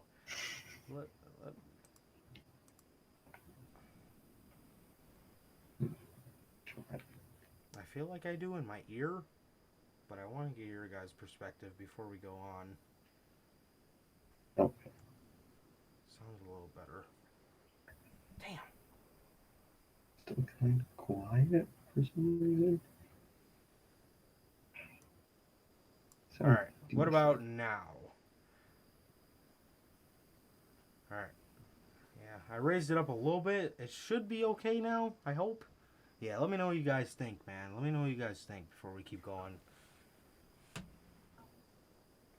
Cool. Alright. Good. Cool. Should be good. Thank you guys, bro. Appreciate it. Thank you. You guys are the best. Fuck. Yeah, I really appreciate it, man. Thank you guys for that. Where were we at? NXT 2.0 to become, I love how we got some people in here that opted to not watch SmackDown either. I mean, I got it right here, but I have not been paying attention to it at all. But yeah, thank you guys, man. I appreciate that. Yeah, so back to what I was saying. How in the world does this guy run a business without telling the talent on the show to act more edgy? I genuinely do not understand Vince McMahon, bro. I really do not. And besides, NXT 2.0 to become an edgier product, like I said, first things first, bro. Have you seen the logo? And the characters that they have on it? No. NXT was... Bro, what made NXT so special in 2018? It was the edgier product. That's what we all loved about NXT. That is what we all loved about NXT in 2018. It was the edgier product. It was the rock and roll of WWE, as to where the main roster is Broadway. It's mainstream. It's Exactly. the lights. This that and the All fucking that third. shit. But you know what I mean? Like they prided themselves in 2018 on being the edgier product. So if that is your problem with the show, you need it to be more edgy. That just goes to show that Exactly. that just goes to show that they have never. That just goes to show that Vince McMahon has never watched an episode of NXT from the best era of it in 2018. Exactly. No, he said it's so true. I want it to be edgier. Yeah, change the colors and logo to something so bright and vibrant. Exactly. How can Exactly. that It be does edgy? not make a lick of sense, bro. It When you really look does not. at old pay-per-view logos, every one of them had a skull in it, they had Yep. fire in it. Fire, It was skulls. edgy Yeah. shit. It was edgy. They had people like Aleister Black. They had Bobby Roode telling fucking Roderick. Roderick Strong he was gonna plow his wife. Like, that's edgy shit that Vince McMahon obviously didn't watch, and now he's trying to make. What the fuck? How the fuck are you gonna make this NXT edgy? What are you gonna do? Have Tony D'Angelo fucking bag someone and then fucking just pop him? What the fuck you gonna do, bro? Oh, Where shit. do you have fucking Mr. Cal Bloom, fucking Mr. Backyard workout weirdo? Fucking, isn't that what they do at Lars? I saw that they posted a video of Cal Blooms or whatever the fuck his Yeah, name is. when I went back and looked at the clips, he was in his backyard flipping tires and beating the tire with a fucking sledgehammer, and They do he that was shit talking all about the time. how this is only the beginning of the rise of Cal Bloom. Okay. Cal, like, bro, what? And they know, how can you make this product edgy, bro? We're gonna hit row, we're just gonna start saying some fucking.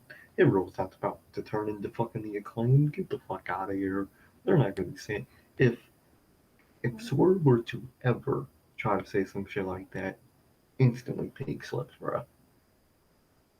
Yeah. Then NXT is not about to be edgier, man. That is capping. If if Vince McMahon wanted edgier content, he should have never touched NXT. And you know what too? If they wanted an edgier product, what does everybody love about AEW? It's It's edgy. edgier product. It's the man show for the fucking grown men. The fucking the Adult show or fucking exactly the doesn't people that insult your intelligence. exactly the people that don't act like fucking children and think that WWE is hilarious. How can you think Come on, that man. show's What do we fucking love about AEW, bro? What do we love about AEW? It's the fact that they are edgy. They are TV 14. They You can curse whenever. exactly, bro. Exactly. It's That's how it not. is. It, It just doesn't make and sense, bro. the characters they've been putting on the show does not say. Edge. Does not scream like even when you're watching a guy like Ciampa nowadays, and he's in the ring and he's talking about how now that I'm the champ, NXT's the A show. When I hear somebody like him say that, who is without a doubt the greatest character to ever come out of NXT, without a doubt. When I hear even when I hear somebody like him say something like that now, you could just tell the kind of weight it held in 2018 versus the weight it holds now. There is none. There is no weight that comes along with that. You know what I mean? It's just not the same, man. It's not the same. And these characters, you look at a guy like Ciampa, not as edgy as he used to be at all. You look at these people like Cal Bloom or Von Wagner. Even fucking How's that edgy? Dexter Lumis. They changed him so much from genuinely creepy and mysterious to just a funny guy. I mean, it's Comedy good, relief. but it's still comedy at its core. Everything in this company has to be comedy at its core for whatever reason. Yeah. Yeah, man, and right. You look at this fucking moron Tony D'Angelo Tony from fucking D'Angelo. Chicago. Ladies and gentlemen, oh, I've been waiting to bring this shit up too. Everybody knows I am huge fan of Mafia Definitive Edition. I've said this multiple times on the podcast. Tony D'Angelo is a rip-off of Tommy Angelo, right? Oh, 100%. So get this. This dude is on TV. First of all, for a mob boss gimmick, you got to get some better backgrounds, bro. Oh, You 100%. got to be anywhere else but along a fucking pitch black background of a fucking boat dock. What the fuck is that? What the So hell is that? stupid. Take some fucking vignettes in the fucking mafia family compound or some shit. So, Something. this dude, ladies and gentlemen, when that game ended, I was almost in tears when they killed my man Paulie, right? This fucking dork is on television, bro, and he says, "My Uncle Paulie." Can you be a little original with this? Just a little bit? How's it just so fucking... Just so... Copy and paste. Bro, so your name is Tony D'Angelo, which sounds awfully similar to Tommy Angelo. And on top of that, you have an uncle named Paulie. I mean, I know Paulie wasn't he wasn't your uncle in the game, but like, how much longer before he's bringing up the Don? You know what I mean? Exactly, How bro. much longer before he's bringing up fucking Mr. Salieri, bruh? How much longer? And like I said, bro, I'm not against people doing video game gimmicks, but No, he's got to blur the lines with this shit. It seems like Exactly. copy and paste, bro. it really is just copy and paste. It just seems... Oh, And God. I was telling you last night, bro. Guaranteed, the location of their version of Chicago in the game is called Lost Heaven. Yep. Bet your ass, bro. His finisher name is gonna be Heaven Lost or Lost Heavens or some variation. I fucking bet money. He's done, One of his bro. moves is gonna be named something like that, bro. Bet fucking money. Ah. Original ass. Can't wait to hear his entrance music, too, because I am interested to see if it sounds anything like the kind of stuff that they do play in Mafia He's 1. like the Because, theme for that game or something. yeah, because... And you can tell because Mafia 1, 2, and 3 have very different kind of tunes to them. You know what I mean? Yeah. In 3, you're looking more like the New Orleans Bayou type thing. And 2, you're getting more of like an Italian, New York kind of vibe. And then in 1, you're kind of hearing shit that you're hearing off like The Godfather. Like just that classic Yeah, like that. badass mafia. Yeah, shit like that. So, it's going to be interesting to see. But the dude is a complete dork. And Oh yeah. I can't with that It's so fucking bad, gimmick, bro. bro. It's getting under It my really skin. is so It fucking really bad. is. Do not How disrespect. can you make that edgy? Yeah. I mean, this guy is the most fucking pussy down version of a mobster.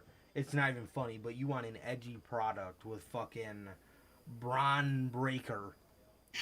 And, I mean, you want this guy that, you know, has the look of a complete badass, and you got him out there in a fucking tie-dye singlet. Like, You know what I mean? God, like, no, they do not know. He does not know how to fucking do a gimmick. No, man. Really doesn't, bruh. Really doesn't.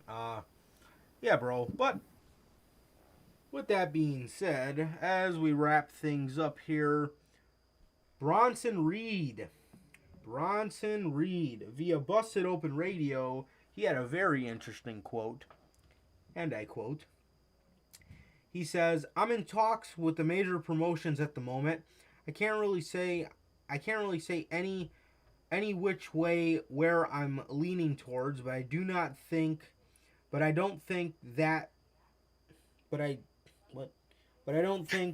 that what I do offer, a 340-pound man that can go, I don't think AEW really has that. Impact does have some bigger talent, but no one that's really my mold either. So I think I would fit in Impact or AEW. Mm, Boy, oh boy. That should be very interesting to see. very. Because for whatever reason, I just can't see him in AEW. No, I really can't, to be honest. You know? I really cannot see Jonah in AEW. I just can't No. for some reason. Not now. Yeah, bro. It's If anything, I see him in like a New Japan. that's right. I could see him in a New Japan. At the very least, Impact. I could see him over there. As a main singles guy. I mean, maybe I could see him in AEW, but like, not in the future. Not anywhere in the future. I just don't see where he fits in at the moment. no, not right now. You know? Not right now. Yeah, man, but interesting to see. I mean, that is just his opinion. That is, who knows if either of those companies even want him. They would be a fool not to, especially a company like Impact. You know what I mean? They could absolutely benefit from a guy like Bronson Reed. And as for AEW, I love Bronson Reed. I really do. I just don't see anywhere for him to fit in at the moment. Yeah, I don't know, man. I just don't. Yeah, man. That's all I got for that one. Do you have anything to say? I mean, not much more. I mean, I just don't see him in AEW, bro. Not right now. Not at the moment, bro. Maybe in a future faction or something, bro. Right.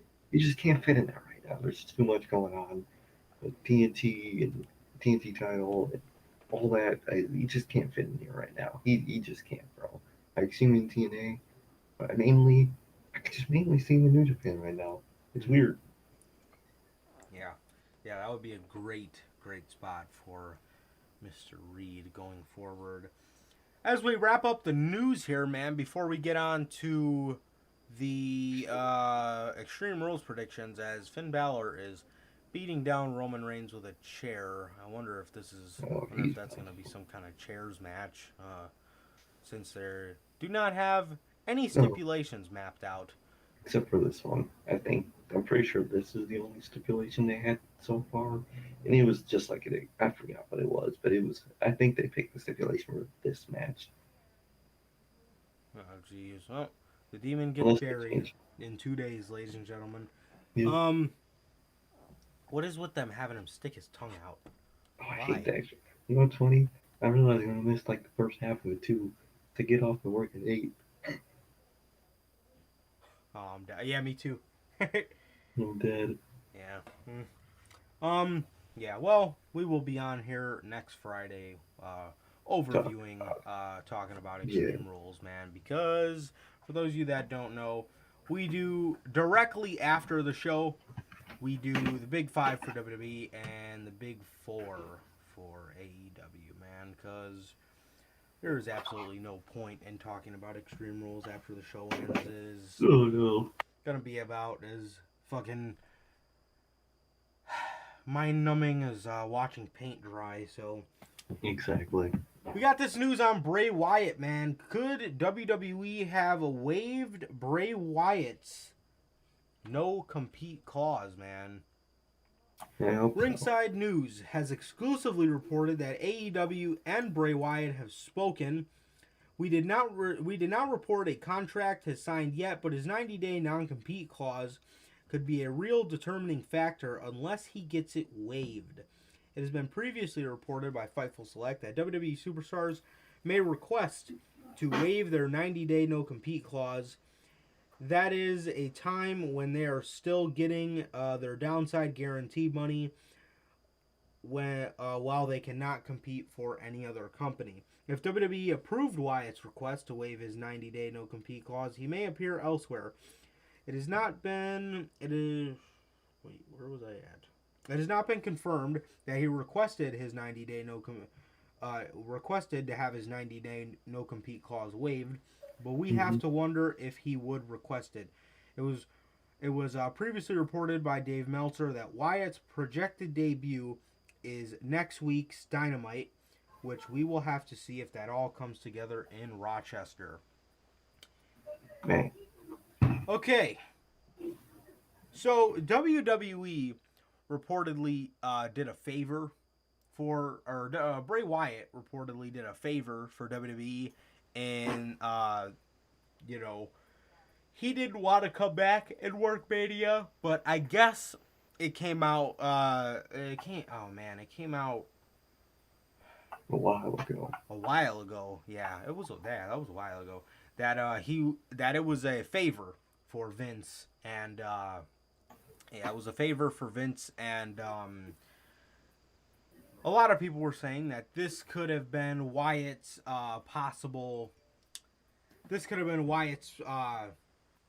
payment back as a thank you for, doing something for us. Because I had heard that Bruce Pritchard and Kevin Dunn had reached out to Wyatt, what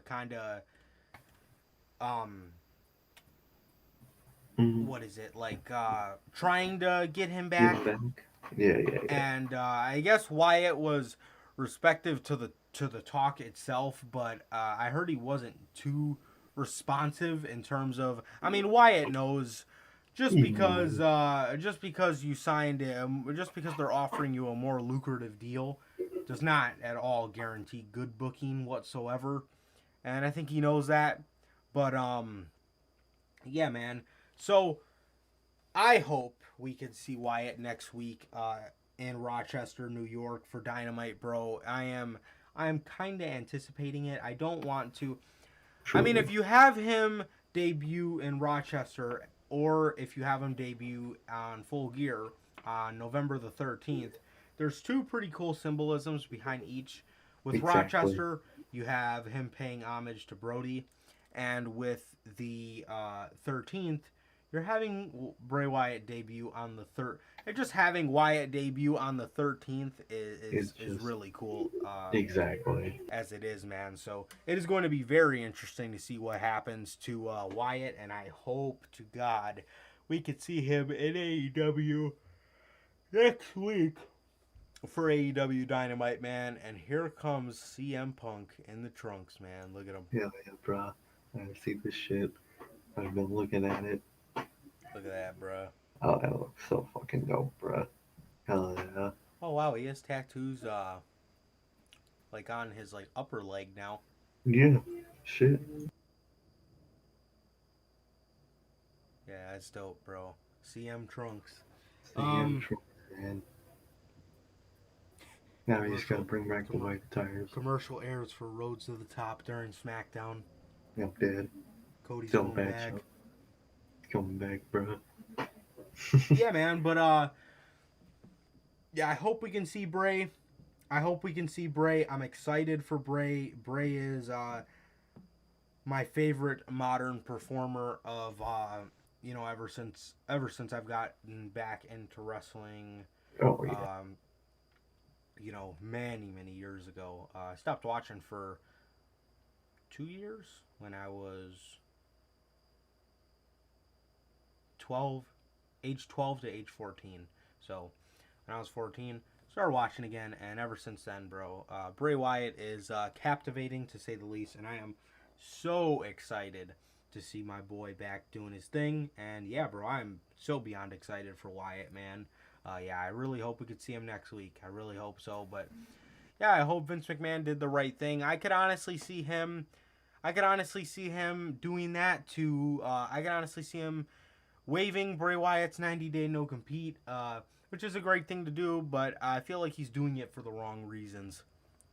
Exactly, bro. Exactly. And in terms of he never knew what he had in Wyatt. Sorry. No, you're good. You're good. But that's even if he honors that favor. You know what I mean? It's Vince McMahon.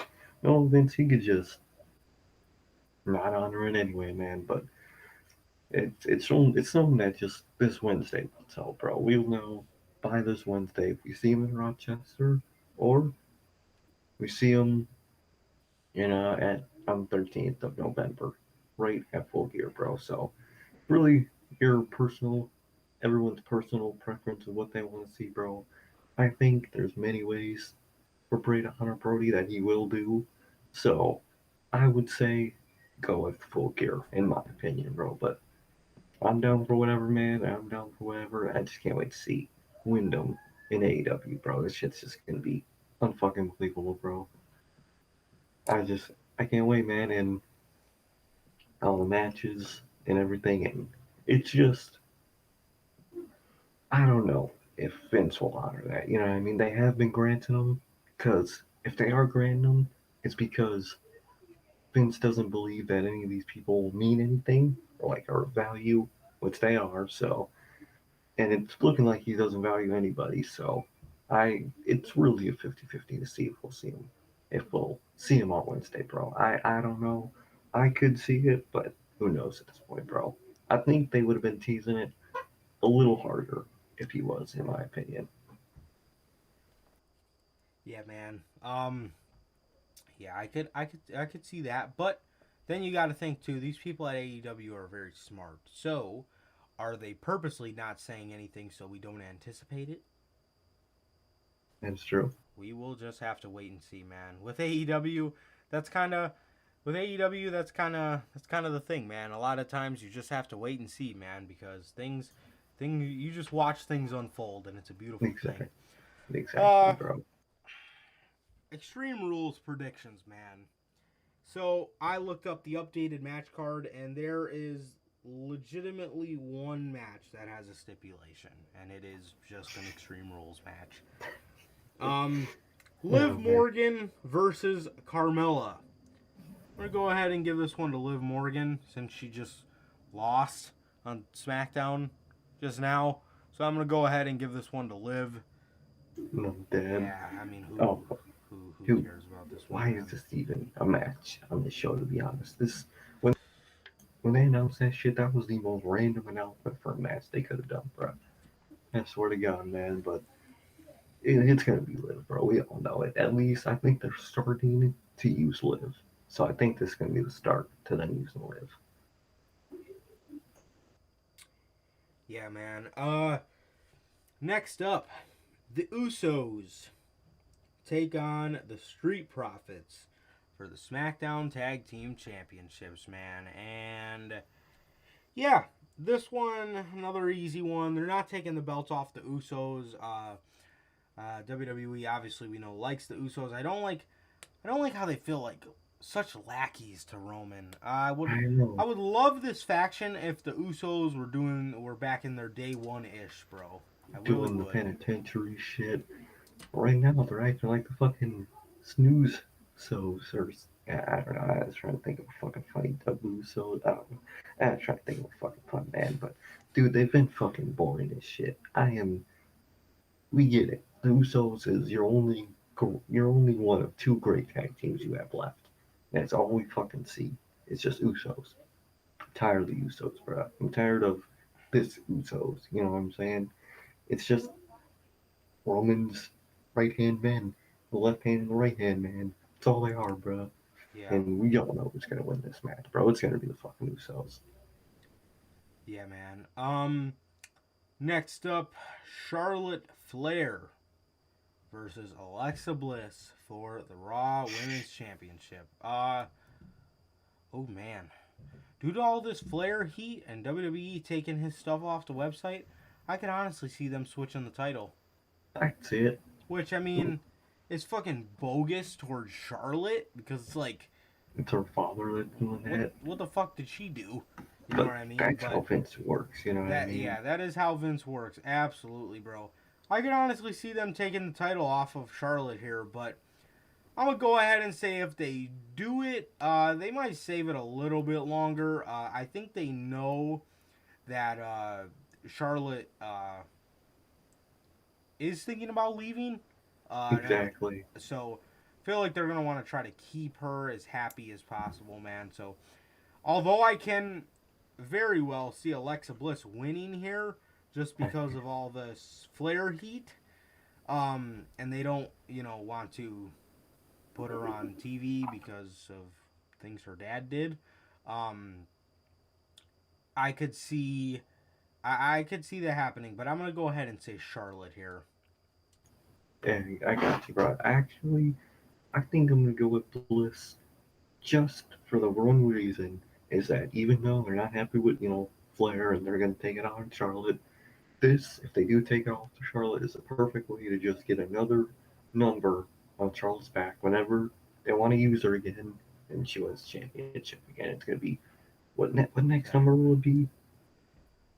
Bro, she's like a fuck. Fucking I like know she was like, I know she was 14, but then they took the two NXT women's title reigns off. So I yeah. think So, if she were to win it, I think she's 12 12. time now, and I think if Okay, she so wins it 13. again, it'll be 13. Okay, I got you. Yeah, bro. I mean, I think I'm gonna just go with Bliss just because they love her in this gimmick for some fucking reason. Because it's knock off Like Wyatt. John Mm-hmm. Cena is a 16-time world champion in his Long ass. 19-year career. You know what I mean? Charlotte Flair with 5 years on the main roster. Wait, I think it's like six. six years on the main roster. Already has 13 title reigns in Shouldn't be 6 years, bro. How is that a thing? Shouldn't be. Yeah, man, but they love Bliss, and I think this is just another free excuse for them once they do want to use Charlotte again. There's another number on her belt, so I'm gonna go with Bliss. I hope not. I can would see it. rather see Charlotte, but I'm gonna just predict Bliss. Yeah, man. Becky Lynch versus Bianca Belaire. I've seen a lot of people saying that they think that Becky is going to lose because they want to put Becky Lynch on Raw. Although Yeah, I could maybe see that, you guys got to understand. With them having Bianca win the title again, that is WWE admitting that they were wrong. Does WWE ever exactly. admit that they were wrong? No, Nope. they don't. Becky Lynch is keeping the title here, bro. Plain and simple, man. Becky Lynch's got my prediction all the way, man. If Exactly. anything, I could just see them moving Bianca to Raw, because I feel Exactly. like they're gonna give Raw different assets, Hmm. such as Edge, guys like that. I think Oh that is yeah. who they will get. Not somebody like Becky. I just don't see it, man. Yeah, I Exactly. just don't see it. I Exactly. see her staying on Monday or Friday Night SmackDown and keeping the belt as well, bro. So yeah, I'm gonna go with Becky. Same, bro. And it doesn't help my case, even though I just said it last prediction.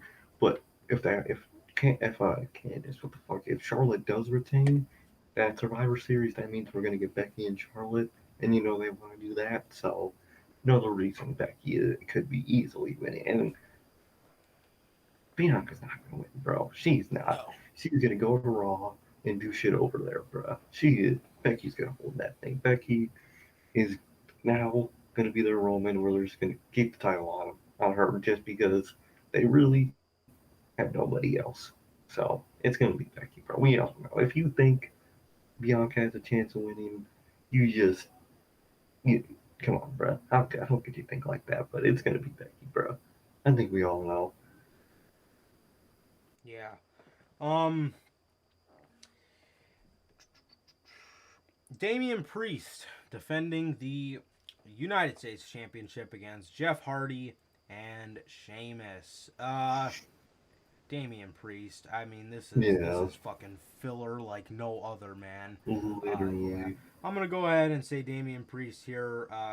No reason why they put Jeff in this match other than to have him take the pinfall, to be honest, because they don't want Sheamus to keep losing, and they don't want Damien Priest to lose. So why not So put Jeff Hardy in there, who I absolutely hate how they treat Jeff Hardy like this, but treat Edge like that. Even though, in my opinion, Jeff Hardy's legend is bigger than Edge's. My opinion. 100%, man. I You would know what I say, mean? man, but But you know what I I mean. hate it, man. But yeah, I'm gonna go Damian Priest. Yeah, bro. Same, and I mean Jeff Hardy, he's been the main event for since he fucking got no more words. So he's gonna be staying on main event, and they want to keep that title on Priest, bro. So it's obvious Priest win, bro, and we all know who's getting pinned. Sadly, you know what I mean. So it's gonna be Priest that's gonna retain.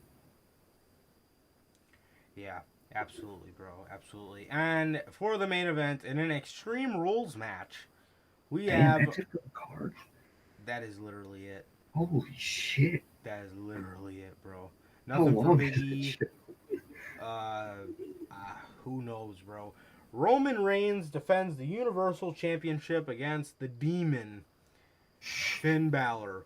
God, I wonder who's going to win this one, man. Oh, man. This is the ultimate burial for the Demon, and this is his punishment for saying that he does not need WWE, man. So, Finn, God bless you, bro. Yep. But, yeah, as soon as you said that, it was game over for you. Yep. But, yeah, Roman Reigns is winning this, bro. This could be the end of the Demon as we know it, and, yeah, they haven't even built the Demon up in some other matches to lead him to Roman. He's just hot-shotting right to Roman. And, yeah, he's gonna beat him. He's going to beat him, man. And the Demon will never be the same. I can guarantee you that, man. So, Oh, no. yeah. Roman's winning 100%, man. We shouldn't even have to predict this match. They expect us to believe this shit knowing that he has this match with Brock coming up, man. I mean, come on. Exactly. Man. And then they want to add the fucking bloodline and New Day into that, and then put Bobby Lashley.